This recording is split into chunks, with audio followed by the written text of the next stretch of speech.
My toughest battle was in a cemetery in Iraq. But out of respect for everyone who does heroic things every day without medals or commendations, I don't like to tell war stories. I'm Seth Moulton, and instead of talking about my battles, I want to talk about ours, the battles we're all seeing right now. Let's talk about how hard people are working just to stay afloat, and how unaffordable everything has become.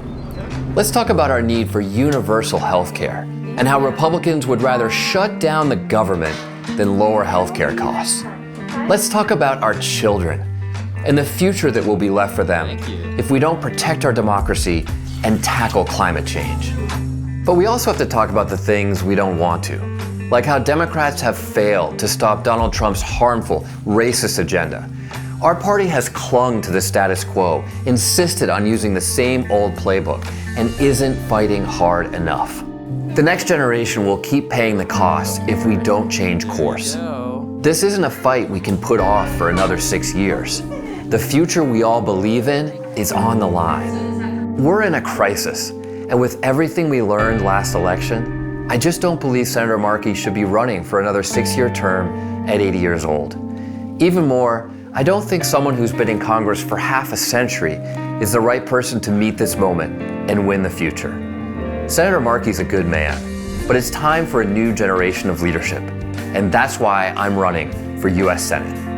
I want Massachusetts to lead the nation in big, forward-looking, progressive solutions that make life better for working people. It's why I authored the most ambitious high-speed rail plan in decades, cutting carbon emissions, creating good union jobs, and record investments in affordable housing. But people who need help the most need wins now. So I led and passed the bipartisan 988 National Mental Health Lifeline that's connected over 13 million people in crisis to critical health support. And we have to fight harder for our kids. They need us to get back on the offensive when it comes to banning assault weapons and fighting climate change. Real people across Massachusetts are being hurt by Democratic leaders refusing to do everything they can to win.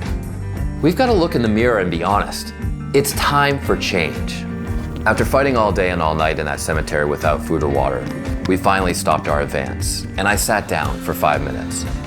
When I got back up to check the lines, I found a 19-year-old Marine who'd been shot and killed. But I've often thought, if I'd just found him a few minutes earlier, at least he wouldn't have died alone. That's not a war story, it's a lesson. That's why I won't wait to help people who need help right now.